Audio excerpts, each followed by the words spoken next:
Subscribe now and press the bell icon. Never miss an update.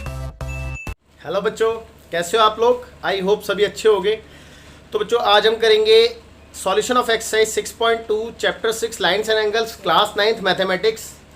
तो start करते हैं बेटा, टाइम वेस्ट नहीं करते हैं। और मैं आपको बता दूं कि अगर कोई बच्चा इस लेक्चर को देख रहा है तो उससे पहले आप इंट्रोडक्शन ऑफ एक्सरसाइज 6.2 जरूर देख लें, है ना, जिससे कि आपको कोई दिक्कत ना हो। तो मैं स्टार्ट करता हूँ बेटा सॉल्यूशन ऑफ एक्सरसाइज 6.2। हाँ जी, तो पहला क्वेश्चन है बेटा, question number first. Question number first, page number 103 NCERT। Okay, तो पहले मैं फिगर बना लेता हूँ। गिवन है फिगर,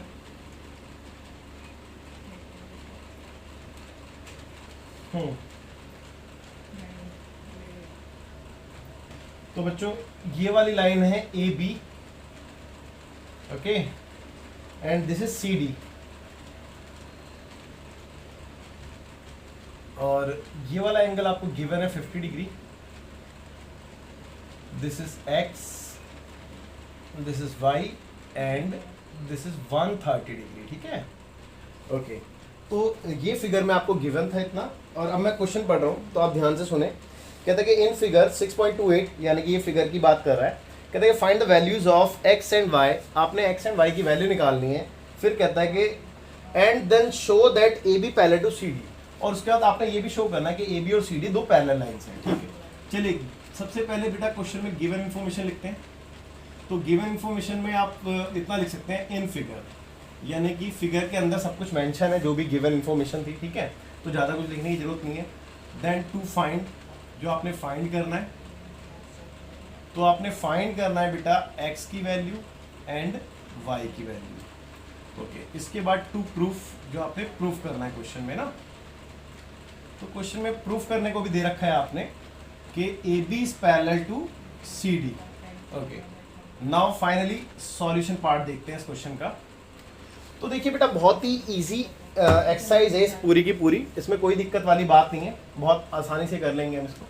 देखिए बस आपको थोड़ी सी प्रॉपर्टी पता होनी चाहिए, जैसे कि दो लाइनें पैरेलल होती हैं तो इन एंगल्स को हम ऑल्टरनेट एंगल कहते हैं, ठीक है। एक ही तरफ के एंगल को हम को इंटीरियर एंगल कहते हैं, इनका सम 180 डिग्री होता है। बाकी ये वाला एंगल इसके इक्वल होता है, इसको कॉरस्पॉन्डिंग एंगल कहते हैं। ये वाला एंगल इसके इक्वल होता है, इसको भी कॉरस्पॉन्डिंग एंगल कहते हैं। ये वाला एंगल इसके इक्वल होता है ना, एंड सो ऑन। तो ये थोड़ी सा जो इंट्रो पार्ट था इसका, तो वो आपको पता होना चाहिए, ठीक है। ओके, तो अब देखिए इसको आगे करते हैं। अच्छा, ये क्या है बेटा? It is a line. और अगर कोई लाइन है और उस पर कितने भी एंगल बने हो तो उसका सम कितना होता है बेटा? 180 डिग्री बताया था। तो लेट्स से कि ये x है और ये 50 है, तो इन दोनों का सम 180 डिग्री होगा नहीं होगा? तो मैं कह सकता हूँ कि बेटा x plus 50 is equal to 180 degree. Reason में क्या लिखेंगे? बाय लीनियर पेयर, है ना, लीनियर पेयर एक्सियोम। ओके, तो देखिए x की वैल्यू कितनी आ गई बेटा? ये इधर प्लस का उधर जाएगा, माइनस का हो जाएगा, तो कितना आएगा? 130 डिग्री आएगा। 180 में से 50 माइनस करूंगा तो x तो हमारा आ गया। अब y की अगर मैं बात करूं तो मैंने आपको बताया था कि अगर दो लाइनें इंटरसेक्ट करती हैं तो ये वाले एंगल जो होते हैं ना, ये दोनों इक्वल एंगल होते हैं। रीजन क्या होता है बेटा? बेसिकली वर्टिकली अपोजिट एंगल कहते हैं इसको। तो मैं ये कह सकता हूँ कि y जो है वो 130 होगा, वर्टिकली अपोजिट एंगल। तो y is equal to 130 degree, reason vertically opposite angle. तो रीजन में बाय वर्टिकली अपोजिट एंगल्स, है ना। ओके, अब सॉल्यूशन पार्ट तो हो गया, अब प्रूफ वाला पार्ट है ना। तो प्रूफ वाले पार्ट की अगर मैं बात करूं तो देखिए बहुत ही इजी है। जैसे कि मैंने बताया कि दो लाइनें पैरेलल होती हैं तो वो ऑल्टरनेट एंगल बनाती है, कॉरस्पॉन्डिंग एंगल बनाती हैं, है ना, और को इंटीरियर एंगल्स भी बनाती हैं। तो ये सारी बातें आपको पता होनी चाहिए। तो बेटा अगर ये दोनों लाइनें मेरे को पैरेलल प्रूफ करनी है तो इनमें से कोई भी एक बात अगर मैं दिखा दूं तो ये बात प्रूफ हो जाएगी कि दोनों लाइनें पैरेलल हैं। तो एक बात आओ कि क्या एंगल x और एंगल y बराबर नहीं आ गए? क्योंकि एंगल x की वैल्यू भी देखो चेक कर लो 130 है और एंगल y की वैल्यू भी 130 है। तो क्या ये ऑल्टरनेट एंगल है या नहीं है? चेक कर लो, ठीक है। तो इसको ऑल्टरनेट एंगल कहते हैं, बिल्कुल कहते हैं। तो हम लिखेंगे as x and y x and y are alternate interior angle, है ना, interior angles and are equal, ठीक है, और ये इक्वल भी हैं. So therefore we can say A B parallel to C D, hence proved.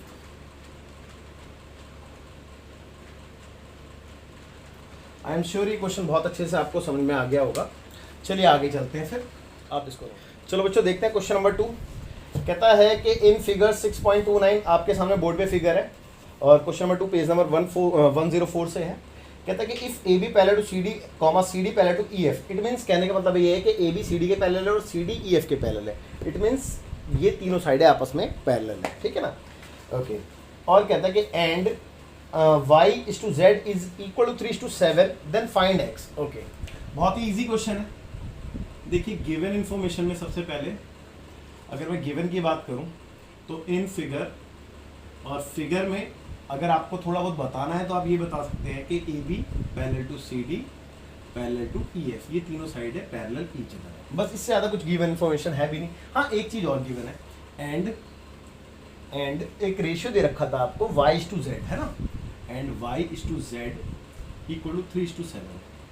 Okay. और find x, to find आपने फाइंड करना है बेटा x, है ना. ओके.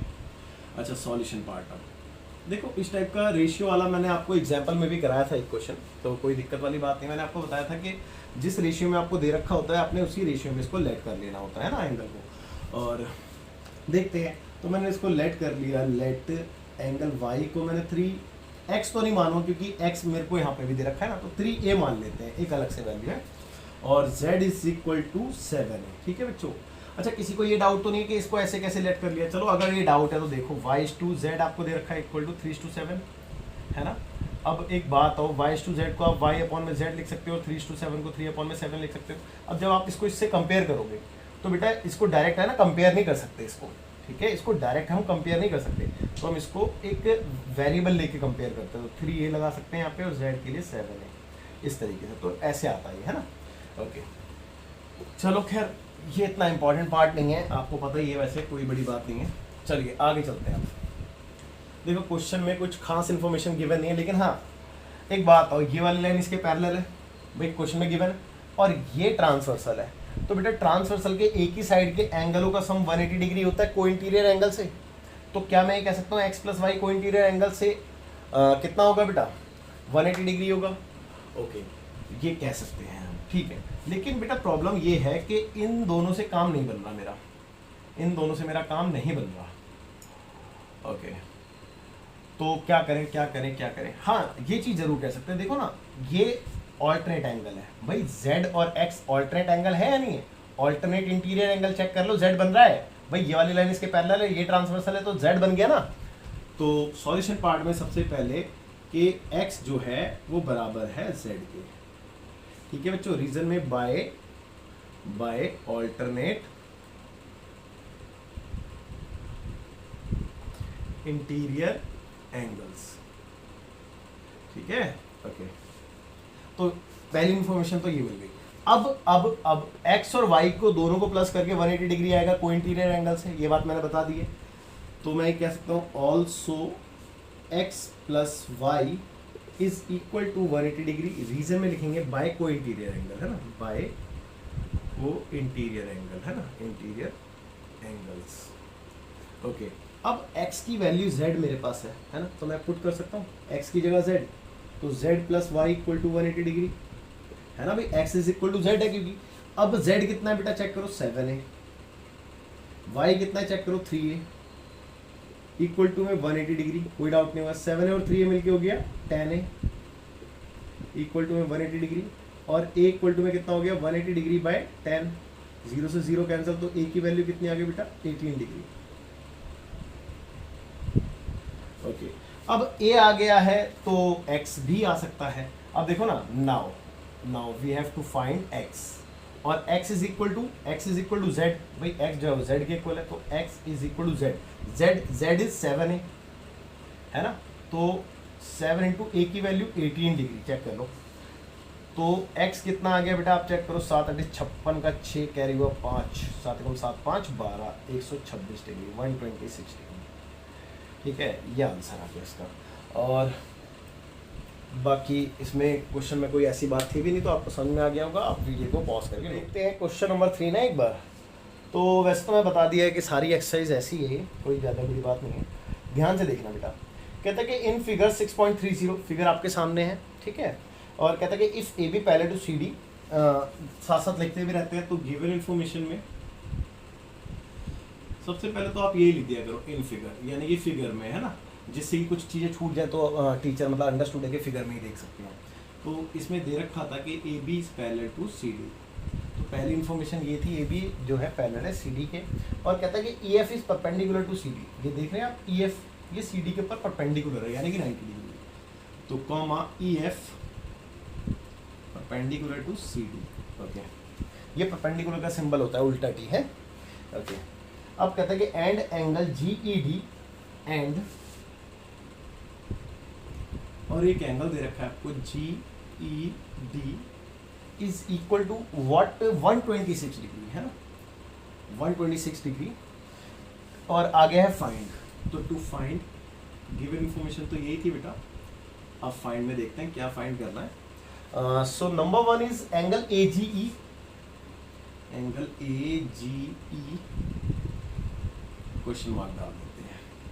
नंबर 2 यानी कि next one is G E F, angle G E F, angle G E F, okay, and final is angle F G E, G E F के बाद F G E, last one is F G E, okay that's it, हाँ F G E बस। तो ये 3 information आपने calculate करनी है, बहुत ईजी है, कोई दिक्कत नहीं। आप देखो ध्यान से देखो भाई, ये दोनों लाइनें पैरेलल हैं, तो पैरेलल है तो हमारे बहुत सारे ऑप्शन खुल गए, ऑल्टरनेट एंगल, कॉरस्पॉन्डिंग एंगल, को इंटीरियर एंगल है ना, और ऑल्टरनेट एक्सटीरियर एंगल, बहुत सारे ऑप्शन खुल जाते हैं अगर 2 लाइनें पैरेलल मिल जाते हैं, तो आपको पता ही है। दूसरा E F perpendicular C D है, E F perpendicular C D का मतलब ये होता है कि ये वाला एंगल 90 डिग्री का, मतलब इस तरफ 90 है तो इस तरफ भी 90 होगा, बात एक ही है, कॉमन एंगल होता है क्योंकि ये है ना, तो ये 90 डिग्री का एंगल, इतना वाला इतना है ना, जो परपेंडिकुलर होता है, ठीक है, ओके। इसके बाद आगे बोला है एंगल जी ई डी 126। अब देखो जी ई डी यानी कि ये पूरा यहाँ से लेकर के पूरा 126 डिग्री आपको बोला गया है, ओके। तो ये चीज़ें फाइंड करनी है। अब देखो नंबर 1, सबसे पहले जो मेरे को दे रखा है उसके अकॉर्डिंग मैं क्या निकाल सकता हूँ। देखो मैं ये वाला एंगल इजीली कैलकुलेट कर सकता हूँ। अब ये चेक कर लेते हैं कि क्या ये मांगा है या नहीं। तो पहले ये बता देता हूँ कि कैसे कैलकुलेट कर सकते हैं। देखो इस पूरे में से अगर मैं 90 को हटा दूँ तो ये वाला एंगल मिल जाएगा मेरे को, तो ये मैं इजीली कैलकुलेट कर सकता हूँ। ये एंगल है क्या बेटा, इसका नाम क्या है, जी ई एफ। तो मैं चेक करता हूँ जी ई एफ मेरे को निकालना है। अरे बिल्कुल निकालना है, देखो चेक कर लो भाई, जी ई एफ इस एंगल का नाम है और जी ई एफ मेरे को कैलकुलेट भी करना है। तो सबसे पहले मैं जी ई एफ को ही कैलकुलेट कर लेता हूँ, एक काम करता हूँ। तो first of all we calculate angle G E F, angle G E F. और जी ई एफ यानी कि जी ई एफ कैसे कैलकुलेट करूँगा आप खुद देख सकते हो बेटा। इस पूरे में से यानी कि और इस एंगल को माइनस कर दूंगा। तो यानी कि मैं क्या करूँगा, इस पूरे में से क्या एंगल है, जी ई डी में से, जी ई डी में से अगर मैं सब्ट्रैक्ट कर दूंगा एंगल एफ ई डी को, एफ ई डी को, तो मेरा काम बन जाएगा, है ना। तो जी ई डी कितना था, जी ई डी था पूरा 126 और ये था 90 डिग्री। तो 12 में से 9 गया 3, 36 भाई 36 ही आ रहा है। देखो 6 का 6 आ गया, 12 में से 9 गया 3 आ गया, है ना। हाँ बिल्कुल 36 ही आ रहा है। बाकी आप पीछे आंसर जरूर चेक करें, है ना। ओके चलिए, ये तो आ गया, एक एंगल आ गया यानी कि ये वाला है। आगे देखते हैं, ठीक यहाँ पे लगा देता हूँ, है। अब अगला क्या निकालना है, ए जी ई। ए जी ई कौन सा है, ए जी ई। अरे ये तो बहुत आसान है, देखो ना ध्यान से भाई। देखो ये दोनों पैरेलल होती है, ट्रांसवर्सल होती है, तो ये वाला एंगल इसके इक्वल होता है। ऑल्टरनेट इंटीरियर एंगल चेक करो, ये वाला एंगल इसके इक्वल होगा, यानी कि ये 126 हो गया भाई। चेक कर लो, देखो ना ये इसका ऑल्टरनेट है या नहीं है। तो भैया ये तो वैसे ही निकल गया। तो एंगल क्या कौन सा था, A G E. A G E is equal to किसके इक्वल होगा, ये जी ई डी के इक्वल होगा। चेक कर लो बेटा, जी ई डी के इक्वल होगा रीजन में by alternate interior angle, alternate interior angles, ठीक है। ओके ओके, तो AGE angle AGE is equal to GED की वैल्यू डाल दो। GED की वैल्यू कितनी है बेटा? 126 है भाई। ओके, तो हमारे दो आ गए, यानी कि AGE भी आ गया। अब FGE रहता है, चेक करते हैं कौन सा है। FGE, अरे यार ये वाला एंगल, ये तो बहुत आसान है। देखो ना, लीनियर पेयर भाई, लीनियर पेयर, दो एंगलों का सम 180 डिग्री। अगर मैं 180 में से 126 माइनस करूँ तो ये आ जाएगा, सिंपल है ना। चलिए ठीक है, पता चल गया हमें क्या करना है, और इसको कैलकुलेट करते हैं फटाफट। तो now we can say angle AGE, we can say angle AGE plus angle, इसका नाम क्या है बेटा, चेक करो, FGE। तो plus angle FGE is equal to 180 degree by linear pair axiom, है ना। ओके, तो AGE is what? AGE is 126 plus angle FGE equal to 180 degree. एक काम करो, इसको इसी स्टेप में उधर ले जाओ, माइनस का 126 लिख दो, तो इधर आ गया तो माइनस का 126 डिग्री। तो एंगल FGE इक्वल टू, देखो 10 में से 6 गया, 4 आ गया।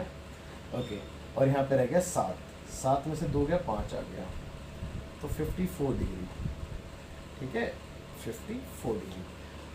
तो बच्चों ये क्वेश्चन भी आपका होता है कंप्लीट। आप वीडियो पॉज करेंगे। क्वेश्चन नंबर 4 है ना, पेज नंबर 104 सेम। कहता है इन फिगर 6.31, फिगर ऑलरेडी आपको गिवन है तो मैंने पहले ही बना दी है। और कहता है कि PQ is parallel to ST। ये देख रहे हो, PQ जो साइड है ये ST के पैरेलल है। तो ये गिवन इन्फॉर्मेशन में लिखते हैं। तो बच्चों it is given that PQ is parallel to ST, है ना। ओके, आगे क्या बोलता है कि angle PQR equal to 110 degree. देखो PQR एंगल ये वाला, तो comma angle PQR equal to 110 degree, ठीक है। और एंड एंगल RST, देखो RST यानी कि ये वाला एंगल 130 डिग्री। तो and angle RST equal to 130 degree. Okay, तो आगे बोलता है क्वेश्चन में कि फाइंड एंगल QRS। तो QRS यानी कि ये वाला एंगल मांगा है, है ना, QRS। ओके, तो टू फाइंड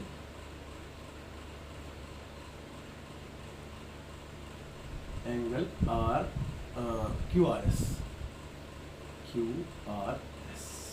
क्वेश्चन मार्क। देखो बहुत इजी है यहाँ पे, लेकिन इस एंगल को फाइंड करने के लिए मेरे को जरूरत है कंस्ट्रक्शन करने की। तो कंस्ट्रक्शन में मैं दो तरीके से कर सकता हूँ। एक तो मैं PQ को प्रोड्यूस कर दूँ, यहाँ तक बढ़ा दूँ, है ना, या फिर एक दूसरा तरीका ये है कि मैं यहाँ से एक पैरेलल लाइन ड्रॉ कर दूँ जो कि R पॉइंट से पास हो, है ना, R पॉइंट से पास होती हुई एक पैरेलल लाइन ड्रॉ कर दूँ, इसके पैरेलल और इसके पैरेलल, क्योंकि तो आपस में पैरेलल है ना ऑलरेडी। तो कुछ ऐसे से, है ना। तो चलो यही ठीक है, तो मैं इसमें XY मान लेता हूँ, है ना, ठीक है। ओके, तो देखो कंस्ट्रक्शन, अगर मैंने कंस्ट्रक्शन की है तो बेटा मेरे को लिखनी पड़ेगी, है ना। अगर मैं कोई एक्स्ट्रा काम करता हूँ फिगर में तो वो लिखना पड़ता है। तो कंस्ट्रक्शन पार्ट में आएगा कि ड्रॉ अ लाइन, क्या XY parallel to PQ, parallel to, नीचे लिख दूंगा यहीं पे लिख दो RS, नहीं ST, तो सॉरी ST नाम है ना उसका, RS लिख देना गलती से ST। भाई ऐसे करके कर देता हूँ जिससे कि डिस्टर्बेंस ना हो। मतलब ये वाली लाइन ड्रॉ की है जो कि इसके और इसके पैरेलल है, मैंने ये बात लिखी है यहाँ पे, है ना। ओके ओके, कंस्ट्रक्शन हो गया। अब सीधा प्रूफ वाला पार्ट देखते हैं। प्रूफ नहीं, टू फाइंड है ना, तो सॉल्यूशन पार्ट आएगा। तो सॉल्यूशन पार्ट में देखेंगे बच्चे। तो अगर मैं सॉल्यूशन पार्ट की बात करूं तो बहुत आसान है। देखो ना यार, दो लाइनें पैरेलल है, एक ट्रांसवर्सल है, तो एक को इंटीरियर एंगल बन गए। तो भैया ये और ये एंगल को इंटीरियर बन गए, नहीं बन गए। देखो पहले ये वाली लाइन पैरेलल है, ये ट्रांसवर्सल है, तो ट्रांसवर्सल के एक ही तरफ के एंगलों का सम 180 डिग्री होता है। तो 180 डिग्री मान लो 2 मिनट के लिए x है, तो x प्लस 110 बराबर 180 लिखूँगा। तो x की वैल्यू कितनी आएगी, 180 में से 180 में से 110 माइनस करो तो 70 डिग्री आएगी, नहीं आएगी? आप चेक कर लो, तो ये आ जाएगा 70 डिग्री डायरेक्ट।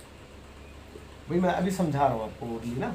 सिमिलरली ये वाली लाइन इसके पैरेलल है, ये ट्रांसवर्सल है, तो ये भी को इंटीरियर एंगल हो गए। तो को इंटीरियर एंगल यानी कि इन दोनों का सम भी 180। तो मान लो 2 मिनट के लिए y है, तो y प्लस, भाई क्या लिखूँगा, y प्लस 130 डिग्री बराबर 180 लिखूँगा, नहीं लिखूँगा?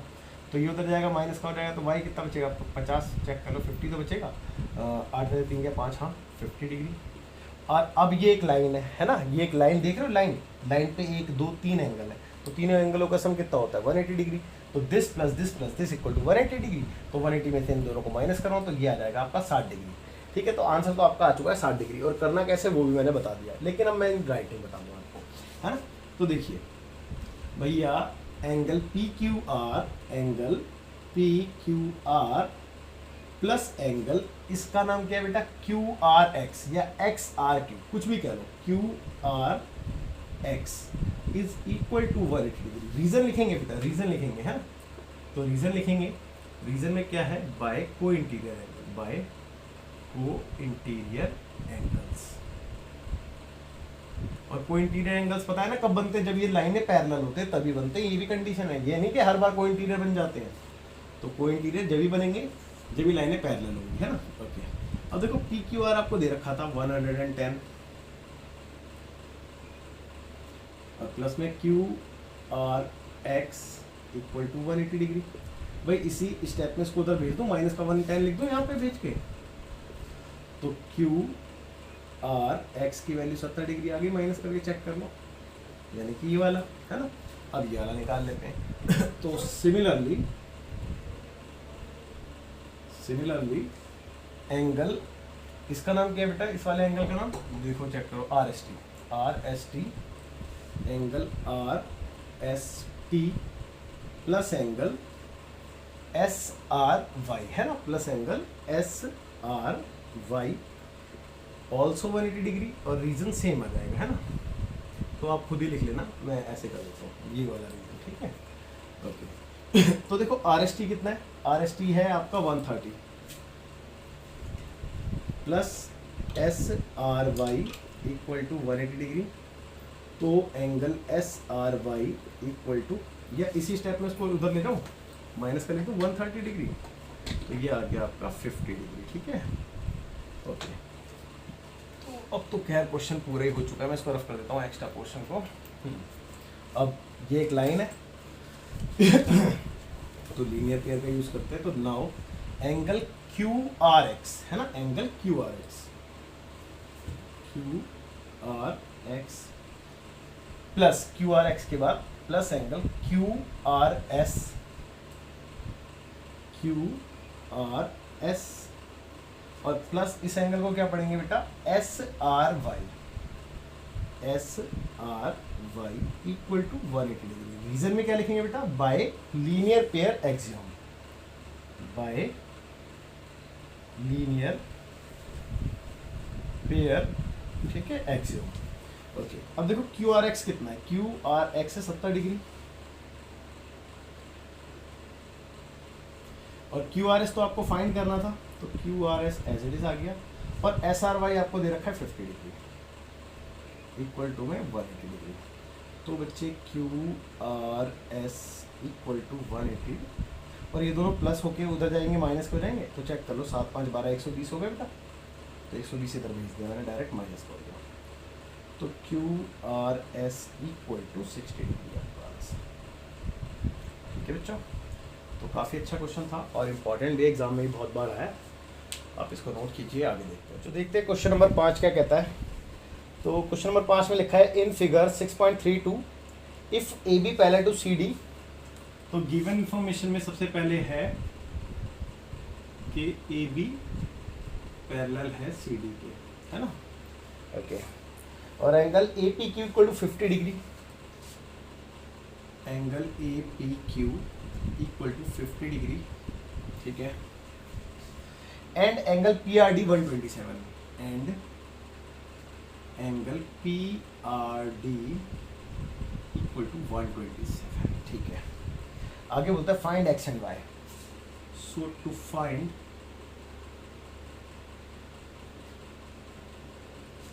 एक्स एंड वाई, ये आपने फाइंड करना है, ठीक है। तो क्वेश्चन तो कंप्लीट हो गया, बस यही है।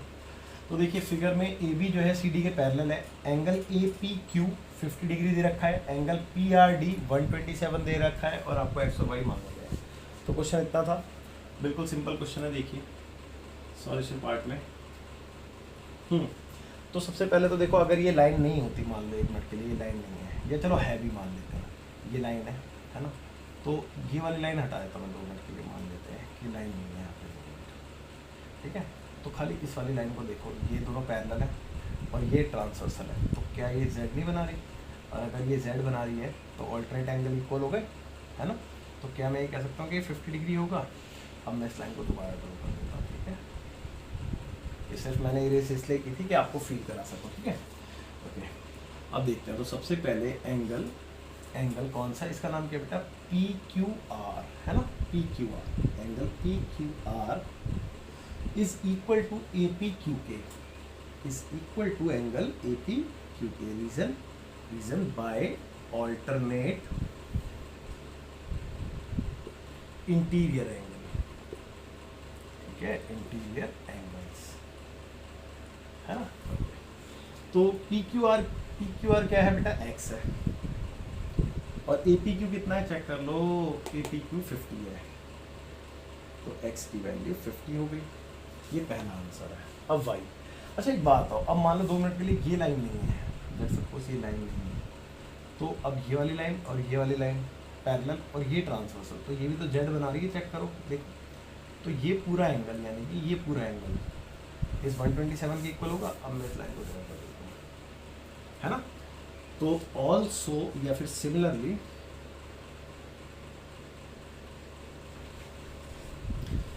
We can say angle A P Q, sorry A P R, angle A P R equal होगा एंगल पी आर डी के, एंगल पी आर डी के। Reason same, by alternate interior angles, है ना। तो ए पी आर की अगर मैं बात करूँ तो उसमें 2 एंगल है, 50 और वाई, है ना। तो मैं यहाँ पे डायरेक्ट लिख दूँ 50 प्लस वाई, और इसकी वैल्यू 127 है, चेक कर लो। So y is equal to what? 127 minus 50, है ना। So y equal to, check करते हैं, 7 का 7 आ गया, 12 में से 5 गया तो 7 आ गया, यानी कि 77, और यही आंसर है, यही निकालना था इसमें। तो चलिए देखते हैं क्वेश्चन नंबर 6। क्वेश्चन नंबर 6 देखते हैं, लास्ट क्वेश्चन है। कहते हैं कि इन फिगर 6.33 फिगर आपको गिवन है, और मैंने बोर्ड पे ही बना रखे, आप देख सकते हैं। कहते हैं कि P Q and R S are 2 mirrors placed parallel to each other. भाई ये पी क्यू और आर एस ये क्या है? 2 प्लेन मिरर है जो कि प्लेस्ड है पैरेलल ईच अदर, है ना, दोनों पैरेलल है। ओके, तो हम इसको एज अ प्लेन कंसीडर करेंगे, और दोनों पैरेलल प्लेन है ना, मैथमेटिकली। ओके, अब कहता है कि an incident ray A B, एक इंसिडेंट रे है ए बी, यानी कि ये वाली इंसिडेंट रे जो कि मिरर से रिफ्लेक्ट होके, ठीक है, जाएगी, है ना। Incident ray A B strikes the mirror P Q, ये कहाँ पे स्ट्राइक करती है? पी क्यू मिरर पे, ठीक है, mirror P Q at B point पे, ठीक है, आप देख सकते हैं। कहते हैं कि द रिफ्लेक्टेड रे, तो इसकी रिफ्लेक्टेड रे ये वाली बनेगी, तो the reflected ray moves along the path B C, तो जो रिफ्लेक्टेड रे है वो मूव करेगी along the path B C के अलोंग, और ये रिफ्लेक्टेड रे इस मिरर के लिए इंसिडेंट रे बन जाएगी, है ना।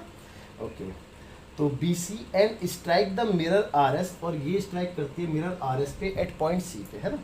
तो at C and again reflects, और फिर से ये सी से रिफ्लेक्ट हो जाती है सी डी की तरफ, ठीक है। सी डी कहता है ना कि again reflects back along C D, ठीक है, full stop. Proof that A B parallel to C D, तो आपने प्रूफ करना है कि ये वाली साइड और ये वाली साइड पैरेलल है। अब ध्यान से देखो, मैं थोड़ा सा है ना ए बी को और सी डी को अलग से बनाता हूँ, और ये आप देख रहे हैं बी सी, ये देखो ना, ए बी और ये सी और ये बी, और बी सी को ज्वाइन कर रखा है।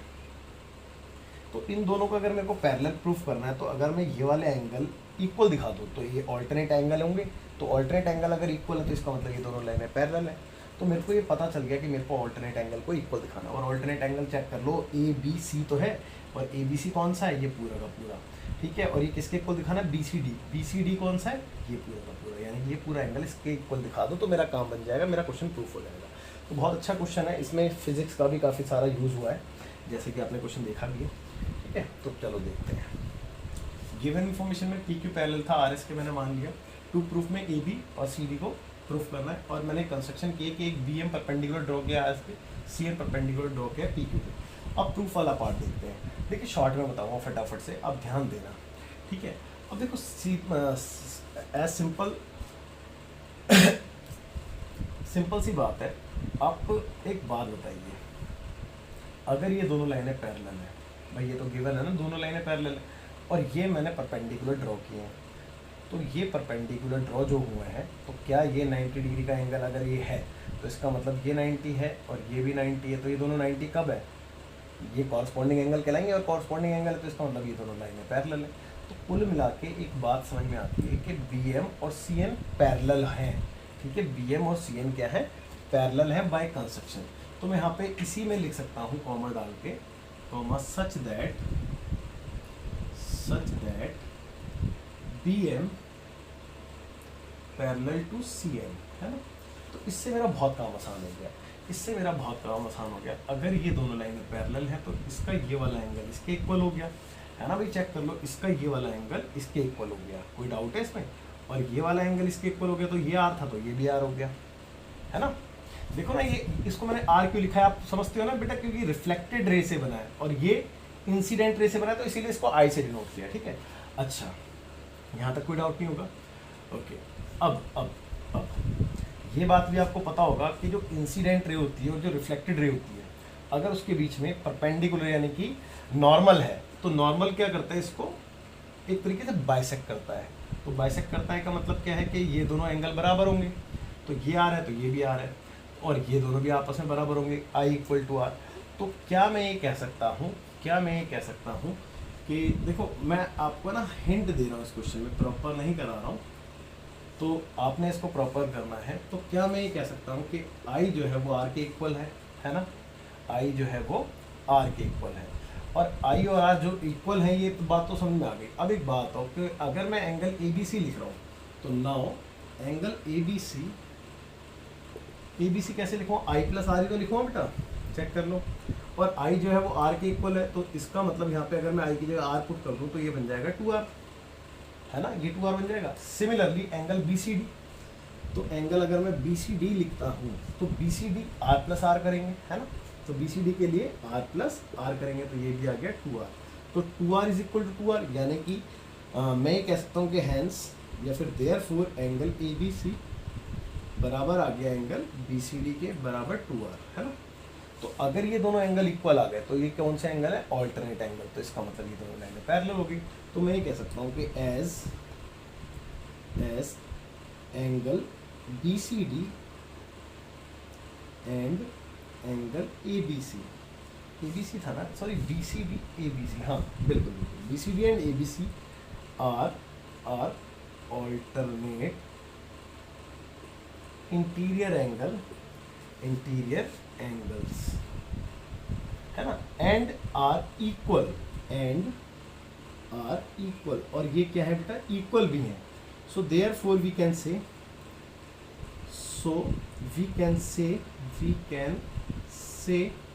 तो मैं क्या कह सकता हूँ कि बेटा ये वाली लाइनें पैरेलल होंगी, है ना। सो we can say A B parallel to C D, hence proved.